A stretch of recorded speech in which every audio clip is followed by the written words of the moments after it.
और आज ये कहना गलत नहीं होगा, Modi is magic, Rahul is tragic. Rahul Gandhi तो ये कह रहे हैं अगर दंतहीन हो, दांत नहीं है तो राजनीति का अखरोट क्यों तोड़ रहे हो? तुमसे ना हो पाएगा बच्चे, तुम रहने दो। भारतीय जनता पार्टी तीसरी बार चुनाव जीते और अपना रिपोर्ट कार्ड रख के जीते। हमने बताया हमने ये काम किया, तब जनता ने हमारे को वोट दिया। 9 बजे आज तक पे हम लोग थे। 9 बजे आपको मालूम है क्या करे थे? ओ जलेबी बन रही है ना भैया, फैक्ट्री वाली जलेबी बनाओ 9 बजे क्योंकि कांग्रेस आगे थी। क्या है 9 बजे ईवीएम अच्छी थी क्योंकि कांग्रेस आगे थी। 12 बजे जैसे ही कांग्रेस पीछे हुई छाती पीटने लगे, ईवीएम खराब है। शिकायत लेके नहीं जाता कभी शिकायत लेकर नहीं जाता। अरे सुप्रीम कोर्ट रिपोर्ट क्या बोलते हैं? आपके खिलाफ आया ये क्योंकि कैसे क्या बात करते हैं? कांग्रेस पार्टी का सवाल है, हरियाणा के नतीजों का सवाल है। मैं बहुत स्पष्ट तौर पे कह चुका हूं कि हरियाणा में कांग्रेस पार्टी ने सामूहिक तौर पर आत्महत्या की। कांग्रेस पार्टी कही कि देखिए इन्होंने ये कैंडिडेट खड़ा कर दिया, वो कैंडिडेट किया। अरे भाई, तो कांग्रेस भारतीय जनता पार्टी इलेक्शन में गई थी, कोई रमरमाहट करने के लिए तो वहां गई नहीं। की बाजी पर आप मोहरे चल रहे हैं, तो भारतीय जनता पार्टी ने भी चला और आपको उसी लड़ाई में आपको पीट दिया। आप जिस खेल के नियम को आपने बनाया और लागू किया, उसी खेल के नियम में भारतीय जनता पार्टी ने पीट दिया। जय श्री राम दोस्तों, कैसे आप? आई होप सारे स्वस्थ होंगे और मस्त होंगे। तो आज की डिबेट में हम देखेंगे कि कांग्रेस अभी तक हरियाणा की हार से उभर क्यों नहीं पाई है। कांग्रेस को यकीन नहीं हो पा रहा है कि वह हरियाणा में चुनाव हार गई है। उसके प्रवक्ता जब भी डिबेट में आते हैं तो अपनी छाती पीटने लगते हैं और दोष ईवीएम और बीजेपी पर डालकर रोना शुरू कर देते हैं, पर अपनी कमियों पर नजर डालने को तैयार नहीं कि हमसे कहां पर गलती हुई। इस डिबेट में भी आपको कुछ ऐसा ही देखने को मिलेगा। डिबेट आज तक पर हो रही है जिसमें भाग ले रहे हैं बीजेपी से गौरव भाटिया, कांग्रेस से अभय दुबे, संगीत रागी और अपने आप को राजनीतिक विश्लेषक मानने वाला कांग्रेस का चमचा आशुतोष। डिबेट में कांग्रेस प्रवक्ता अभय दुबे यही रोना लेकर बोल रहा था कि भाजपा ने हरियाणा में जातिवाद करके और ईवीएम में छेड़छाड़ करके हमसे जीत छीन ली है। मतलब कि जहां कांग्रेस हारती है वहां भाजपा ईवीएम में छेड़छाड़ करके चुनाव जीतती है और जहां कांग्रेस जीतती है वहां ईवीएम बिल्कुल सही। पर इसमें कांग्रेस के प्रवक्ता की भी कोई गलती नहीं है, बेचारे को बोलने के लिए कुछ बचा ही नहीं था, तो कम से कम ईवीएम पर ठीकरा फोड़कर अपनी लाज तो बचाई जा सकती है। कांग्रेस के गठबंधन के साथी भी अब उसको आंख दिखाने लग गए हैं, क्योंकि हरियाणा में कांग्रेस की हार होते ही यूपी में अखिलेश ने विधानसभा की 10 सीटों के लिए होने वाले उपचुनाव के लिए कांग्रेस से बिना बात किए 6 सीटों की घोषणा कर दी। यही हाल दिल्ली आम आदमी पार्टी का भी है, जिसने अगले साल दिल्ली विधानसभा चुनाव के लिए बोल दिया है कि हम अकेले ही दिल्ली में चुनाव लड़ेंगे। और महाराष्ट्र में भी यही हाल है, जहां शिवसेना उद्धव ग्रुप ने कांग्रेस को बोल दिया है कि अब कांग्रेस को सोचना होगा कि वो गठबंधन के साथियों को साथ लेकर चलेगी या फिर अकेले चुनाव लड़ेगी। मतलब कि आप कांग्रेस की चारों तरफ से कुटाई शुरू। तो देखते हैं कि कैसे गौरव भाटिया और संगीत रागी ने डिबेट में अभय दुबे और आशुतोष की बुरी तरीके से फाड़ के रखा। गौरव भाटिया जी, पहला प्रश्न आपसे। आप लोग अभी तक कास्ट सेंसस जाति के आधार पर बांट रहे हैं, तो बांटने वाले महफिल सजाएंगे, बटेंगे तो कटेंगे, और ये कह रहे हैं कि आप ही ने हरियाणा चुनाव को जाट वर्सेस नॉन जाट कर दिया, 35 बिरादरी वर्सेस 1 बिरादरी। देखिए, सबसे पहले तो मैं ये कहूंगा कि काम है उनका बांटने का, काटने का, और आज ये कहना गलत नहीं होगा, Modi is magic, Rahul is tragic. Rahul Gandhi, देखिए बड़ी जिम्मेदारी से आज मैं चर्चा से थोड़ा सा कुछ मुख्य बिंदु भी रखूंगा, फर्क बताना चाहता हूं। देखिए क्या कह रहे हैं कांग्रेस पार्टी के लीडर अजय यादव, कह रहे हैं पिछड़ों का अपमान करती है कांग्रेस पार्टी, पिछड़ा वर्ग का अध्यक्ष है और दंतहीन और दिखावटी है अध्यक्ष। अरे भाई, तो हम भी तो यही कह रहे हैं, अगर दंतहीन हो, दांत नहीं है तो राजनीति का अखरोट क्यों तोड़ रहे हो? तुमसे ना हो पाएगा बच्चे, तुम रहने दो।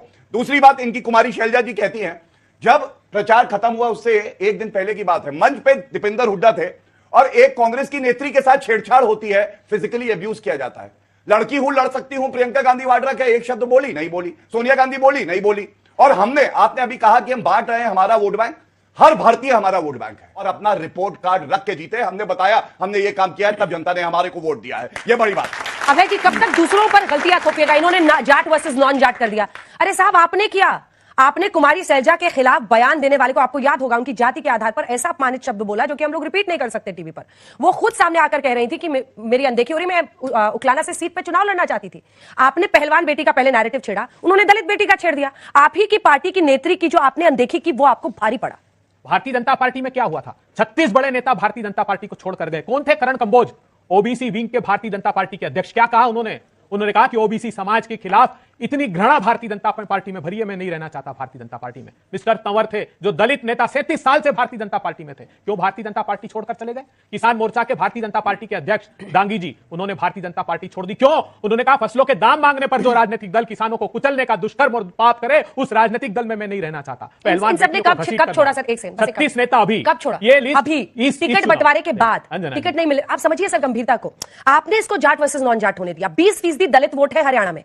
आपके सामने एक इतनी बड़ी दलित नेता थी, महिला थी, वो अगर उकलाना से चुनाव लड़ना चाहती थी, क्यों नहीं लड़ने दिया? नहीं, आपने इनको मौका दिया ना, थाली परोस कर। बिल्कुल नहीं। देखिए, ये एक दुष्प्रचार बंद होना चाहिए। भारतीय जनता पार्टी ने हरियाणा से उसकी जीत छीन ली है। भारतीय जनता पार्टी के उज्जवल भविष्य में अंधकार भर दिया। ईवीएम का अपहरण किया गया भारतीय जनता पार्टी के द्वारा। हमने प्रामाणिक रूप से 3 जिलों की शिकायत की। सब लोग गौर से सुनिएगा। क्या कोई ईवीएम जब चुनाव के दिन उपयोग में लाई जाए जिससे दिन भर वोट पड़े हो, उसकी बैटरी 99% तक बाकी रह सकती है? ऐसी 20 स्थानों की हमने शिकायत की कि भारतीय जनता पार्टी ने इस चुनाव को मैनिपुलेट किया। दूसरा मैनिपुलेशन क्या है? इन्होंने इतने निर्दलीय उम्मीदवार खड़े किए हैं, जाति के आधार पर, नाम के आधार पर। नाम अर्थात हमारा कोई प्रत्याशी खड़ा होता है, उसके मिलते जुलते नाम के प्रत्याशी खड़े कर देना, उसके समाज से 16,67,000 वोट निर्दलियों को पड़े। एवरेज एक कंस्टिट्यूएंसी पे 17,000 वोट। एक और स्ट्रेटेजी का इन्होंने पालन किया। प्रधानमंत्री मोदी और खट्टर साहब को इन चुनाव से ज्यादातर दूर रखा, क्योंकि बहुत बड़ी इन प्रधानमंत्री जी के प्रति और खट्टर साहब के प्रति हरियाणा के लोगों के मन में यह पीड़ा थी कि हरियाणा को कितने जख्म दिए इन ईवीएम के माध्यम से। ईवीएम में 99% बैटरी वाला इसका एक जवाब दीजिए आप, उनका जो प्रश्न। ये जो बोल रहे थे, मैंने क्यों बोलने दिया मालूम है आपको? दर्द हुआ है, पीड़ा में। दल अगर चुनाव के नतीजे आए 9 बजे, आज तक पे हम लोग थे 9 बजे, आपको मालूम है क्या कर रहे थे? ओ जलेबी बन रही है ना भैया, फैक्ट्री वाली जलेबी बनाओ। 9 बजे क्योंकि कांग्रेस आगे थी। 9 बजे ईवीएम अच्छी थी क्योंकि कांग्रेस आगे थी। बिल्कुल नहीं। 12 बजे जैसे ही कांग्रेस पीछे हुई, छाती पीटने लगे, ईवीएम खराब है। और फर्क क्या है मैं आपको बताऊं अंजना जी, सारे यहां मेरे भाई बहन बैठे हैं, करोड़ों दर्शक देख रहे हैं। एग्जिट पोल आए 5 तारीख को, भाजपा पीछे दिखाई गई हरियाणा में। आपको मालूम है किसी भाजपा प्रवक्ता और नेता ने यह नहीं कहा मीडिया गोदी है, या ये नहीं कहा कि खराब है, भारत का लोकतंत्र खत्म हो गया। हमने कहा हम इंतजार करेंगे 8 तारीख तक, और इन्होंने 8 तारीख को केवल छाती पीटी। पूछना चाहता हूं, अगर ईवीएम खराब है तो तुरंत हिमाचल से, कर्नाटका से, तेलंगाना से कांग्रेस के मुख्यमंत्री इस्तीफा दें और राहुल गांधी कहे कि हाँ, हम ऐसे मुख्यमंत्री पद पे नहीं रहेंगे जो ईवीएम खराब होने पे हमें चुन के भेजते हैं। गौरव जी, अंजना जी, एकमात्र राजनीतिक दल है जिसको इस बात की चिंता नहीं होती कि कैसे 99% ईवीएम की बैटरी रह गई। एकमात्र राजनीतिक दल है जो शिकायत लेकर नहीं जाता, कभी शिकायत लेकर नहीं जाता। अरे सुप्रीम कोर्ट हर बार क्या बोलते हैं आपके खिलाफ आया? ये क्योंकि प्रजातंत्र के साथ षड्यंत्र है। हमारा संवैधानिक अधिकार है, अगर हमने देखा है कि कोई खोट हमको नजर आई तो हम उसकी शिकायत संवैधानिक आरोप लगाना बिना तथ्यों के क्या आपका कैसे नहीं है। कैसे क्या नहीं देखिए आपका क्या अधिकार। तरह की क्या बात करते हैं, अगर महाराष्ट्र की बात करते हैं, हरियाणा की बात करते हैं। एक उदाहरण कीजिए, एक उदाहरण बताइए। बीच में जैसे उनको मैंने टोका था, आप वेट कीजिए, जल्दी पूरा कीजिए। एक उदाहरण बता दीजिए क्यों प्रधानमंत्री जी पूरे चुनाव में हरियाणा से बाहर रहे? लीजिए। क्योंकि उनको पता था आखिरी के 3 दिन ले लिया प्रधानमंत्री जी ने 4 दिन की, पता ही नहीं। क्योंकि उन्हें पता था हरियाणा के युवाओं में गुस्सा है। सबसे बड़ी बेरोजगारी हरियाणा के लोगों को पड़ेगी। खट्टर साहब को 9.5 साल बाद हटा अबे दिया। जी, सिर्फ एक जानकारी रख देते हैं जो कि रिसर्च टीम मुझे बता रही है कि पीएम ने लोकसभा में भी 4 रैलियां हरियाणा में की थी, विधानसभा में भी 4 रैलियां की थी, तो कैसे बाहर रह गए? और ये विषय है क्या आज का? अंजना जी, ये पीएम का प्रचार। नहीं, ये सीखेंगे नहीं। लियो फिर जी, बीच में। लियो जी, सीखेंगे तुमसे नहीं। मुझे बताइए, करनाल में किसानों का सिर लहूलुहान किया, प्रधानमंत्री जी ने इंटरवीन किया, एडीएम ने वहां के कहा कि किसान एक कदम आगे बढ़ाए तो उनका सर फोड़कर लाल कर देना, लाल कर दिया। आशुतोष जी, उस दिन रिजल्ट वाले दिन आप भी मेरे साथ ही बैठे हुए थे। आपने सुबह कहा था कि अगर ये चुनाव भी कांग्रेस हार जाती है तो फिर उनका भगवान ही मालिक है। अब आपको क्या समझ में आ रहा है? उन्हीं की पार्टी के लोग कह रहे हैं कि जाट वर्सेस नॉन जाट कर दिया। खबर आ रही है कि राहुल जी कह रहे हैं कि पार्टी हित से ऊपर लोगों ने निजी हित कर लिया। फिर चुनाव आयोग पर सारा ठीक रहा, पब्लिकली फोड़ना। कर क्या रही है ये पार्टी, सोच क्या रही है? आपको क्या समझ में आता है? देखिए, ईवीएम के मसले में मेरा स्पष्ट तौर पर मानना, जब तक कि पुख्ता प्रमाण नहीं हो तब तक कम से कम मैं तो नहीं बोल सकता उसके बारे में कि ईवीएम की वजह से कुछ हुआ या नहीं हुआ। मेरे पास कोई प्रमाण नहीं है। जहां तक भारतीय कांग्रेस पार्टी का सवाल है, हरियाणा के नतीजों का सवाल है, मैं बहुत स्पष्ट तौर पर कह चुका हूं कि हरियाणा में कांग्रेस पार्टी ने सामूहिक तौर पर आत्महत्या कर ली है, सामूहिक तौर पर आत्महत्या की है। और ये कांग्रेस पार्टी को खुद सोचना चाहिए था कि जब सारे ओपिनियन पोल, सारे एग्जिट पोल, सारे पॉलिटिकल एनालिस्ट इस बात की ओर इशारा कर रहे थे कि वहां कांग्रेस पार्टी एक बड़ी जीत की तरफ बढ़ रही, जितने क्रेडिबल सर्वे थे वो भी इसी ओर इशारा कर रहे थे। बहुत सारे आजकल निकल गए ओपिनियन पोल, एग्जिट पोल करने वाले, जिनके बारे में पता नहीं होता कब कहां से अचानक निकल, बट जो क्रेडिबल सर्वे थे वो भी इस ओर इशारा कर रहे थे। बल्कि जो आज तक को कवर करने वाले लोग थे या इंडिया टुडे की भी रिपोर्टिंग करने वाले, उन सब लोगों का लगभग यही मानना था कि भारतीय जनता पार्टी की स्थिति बहुत कमजोर है। अगर चुनाव के ठीक पहले भूपेंद्र हुड्डा जी शैलजा को साथ लेके नहीं चल सकते, शैलजा हुड्डा के साथ नहीं चल सकते हैं, तो फिर आप क्या संदेश देना चाहते हैं?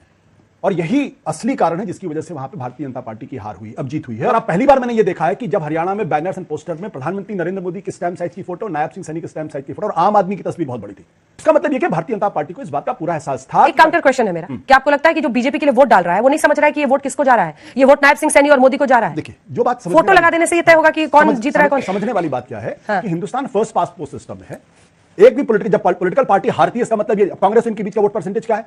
0.78% का डिफरेंस है। वो 0.78% अगर इधर जाता तो हम आज कह रहे हो तो कांग्रेस पार्टी जीत गई, क्या रणनीति थी? क्योंकि इधर चला गया तो बिल्कुल ये जो हर पार्टी का एक कमिटेड वोटर होता है, वो वर्स्ट केस में भी लगभग उनके साथ खड़ा होता है। तो ये कह देना कि एक पार्टी जीत गई, दूसरी पार्टी हार गई, इसके आधार दूसरी पार्टी पूरी ठीक है। उनका कहना है कि कुमारी शैलजा और वो जो आपको वो भारी पड़ाई जो लड़ाई थी, दोनों साथ चलने को तैयार नहीं थे। अंजना जी, ये सिर्फ एक ये चुनाव के परिणाम के बाद सिर्फ अपने पाप पर पर्दा डालने के लिए एक नैरेटिव गढ़ा है भारतीय जनता पार्टी ने नहीं, कि कांग्रेस में आंतरिक कलह, कांग्रेस में कोई आंतरिक कलह नहीं था। मैं पूरे विश्वास के साथ कहता हूं। अच्छा, राहुल जी क्या कह रहे हैं, आप वो समझी कोट कर दीजिए। वो कह रहे हैं कि पार्टी उससे ऊपर निजी हित रखा गया, ये क्या मतलब? ये तो सूत्रों से खबर चलाई, कोई राहुल गांधी जी ने ये आकर किसी को नहीं कहा कि पार्टी से ऊपर, नहीं, बिल्कुल नहीं कहा। राहुल गांधी जी, कांग्रेस पार्टी की दृढ़ मान्यता है कि जनता ने हर संभव कोशिश की है कि वो कांग्रेस पार्टी को सरकार में लाए। जितने सर्वे की बात कर रहे हैं, ठीक है, राजीव एक बार बोले, उसके बाद से मैं क्वेश्चन सूंगी उसके साथ में आ गया। अगर दलितों में भी, शेड्यूल कास्ट में भी, जिस समुदाय से आती है कुमारी शैलजा, जाटव गुट को नहीं, और खबर ये भी सूत्रों से आई है, कांग्रेस पार्टी में ये भी चर्चा है कि हमने जाटवों को तो टिकट दिया, लेकिन जो दलितों में भी ज्यादा पिछड़े जातियां हैं उनको, उनकी अनदेखी की, जबकि बीजेपी ने 9 टिकट 17 में से दिया